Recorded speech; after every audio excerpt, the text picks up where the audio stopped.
Hi guys, I just wanted to show you the newest tool in my shop. It's my new homemade disc sander. I came up with the idea of building this one because I recently bought a new scroll saw, but the motor of my old scroll saw was still working, so I didn't want to throw it away.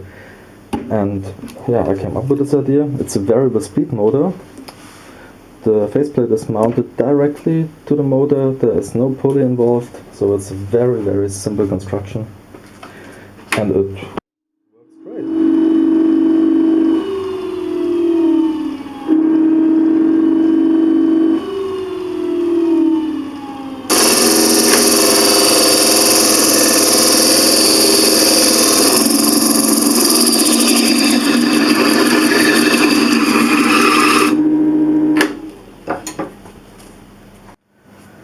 I even made a bigger wheel, so I can use different grids and sand bigger parts.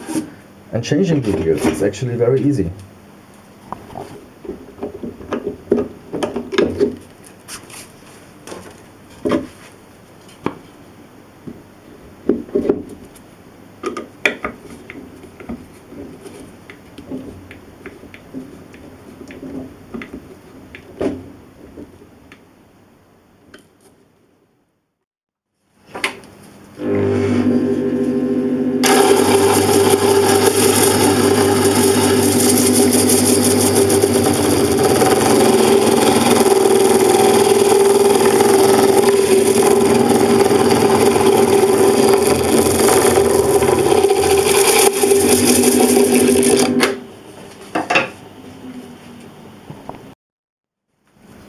I tell you, I'm really glad that I kept the motor of my broken scroll saw.